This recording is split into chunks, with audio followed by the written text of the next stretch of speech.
Brandt, what was Monday like for you to be able to, I think, probably have the biggest impact of winning in a game since you've been here, in my opinion? It felt great. I mean, the ball was really coming to me and it's going to the right spots, and it felt great, and just loved all the support I got from my teammates and the coaches. It was awesome. What did you feel like worked the best for you? I feel like just being super physical, just kind of trying to be as much of myself as I can be, and just being confident, knowing that if I'm going hard, there's a good chance I'm going to get that, or it's going to open up one of my teammates for the same opportunity. When you get offensive rebounds 5, 6, 7, are you feeling like, okay, this is going well for me tonight? Yeah, definitely. Yeah. I'll ask you. I think it was his tip out where you hit the 3 on like the 4th shot of the possession for you. Like what was that possession like? Oh man, that possession was crazy. I think I was the one that shot the first shot. Somebody got the rebound. I know we got a couple more. I didn't even see the tip out when it happened. I was already getting back, and then I seen Milan had the ball, and I came back in, and you kind of supposed to shoot those ones where you get the offensive rebound. So I let it go with no hesitation, and we'll just give Brandt the points for that. How much of a backbreaker do you think that was for Colorado? They were pushing you guys pretty hard, and then to get a 4-shot possession ending on a 3-foot 3. Yeah, I know it hurt them because they called timeout. Whenever you get a team to call timeout, you're probably doing something right. So I bet it hurt bad. And they coach was yelling. I walked past it, and so yeah, it was a great moment for us. Brandt, in the heat of the game, you probably don't know the numbers, right? You don't know, I've got 7 offensive rebounds, or I've tipped out this many more. But what's more surprising to you, the fact that you were able to pile up that kind of number of offensive rebounds, or that Joshua Jefferson matched Taman Lipsey's steals record with 8? Oh, I think I was more surprised by Josh. I mean, I remember seeing him get 3 or 4, but 8, it was crazy. It was insane. I was not expecting that, but he was getting after him. And Kurt, TJ said you're a no-ego guy. I find that kind of semi-hard to believe because you're a really good basketball player. But does that tie into the fact that you're comfortable coming off the bench and you recognize that you can have the same type of impact, or maybe even a bigger impact, in the same amount of minutes, just in a different role? You're not announced first thing. Yeah, I think so. It's just I do whatever is kind of asked of me, and what's asked of me right now is really just be as aggressive as possible. Actually, really just take what's there.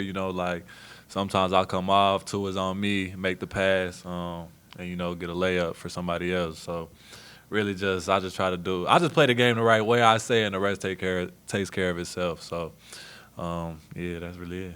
Can it actually feel good coming off the bench now? Can you feel almost a little bit more confidence because you're like, people don't usually think one of the biggest impact guys is coming off the bench, and you're able to lock in right away, and there's no cold. Yeah. You don't have to acclimate yourself to the game. Yeah, I think it's kind of good. After doing it, for how long I've been doing it now, I say I know the rhythm, when I'm gonna be in, kind of when I'm getting in, and when I get in, it's about a little before that first media. So, us 3 is coming in fresh, and these other guys, most of the time, the other team doesn't sub usually that early. So they already done played their little 2.5 to 3.5 minutes, and we're just getting in. So try to come out with a lot of energy right away. TJ told us that, Kurt, you and him had a little discussion about the JUCO NCAA kind of ruling. What was said in that meeting? He kind of just said to me, really, don't worry about it right now. Just keep playing, and whatever happens, we'll get it figured out. But don't put too much thought into it yet. Obviously, we got to get through this season first to make it to next season. So that's just the focus right now. So of course, here comes the reporter asking you about that stuff. Have you thought about if you'd be interested in coming back for another year? Well, he told me don't think about it, so I really been trying not to think about it and just focusing on right now. What was it like waking up one morning with an extra year of eligibility? What was it like waking up with it? I don't even know if I got it yet, so I really don't. I don't know if I have it yet. Like, nobody told me you can for sure come back. So, I mean, if it happens, great. Whatever happens, I'm just going to continue to do what I'm doing.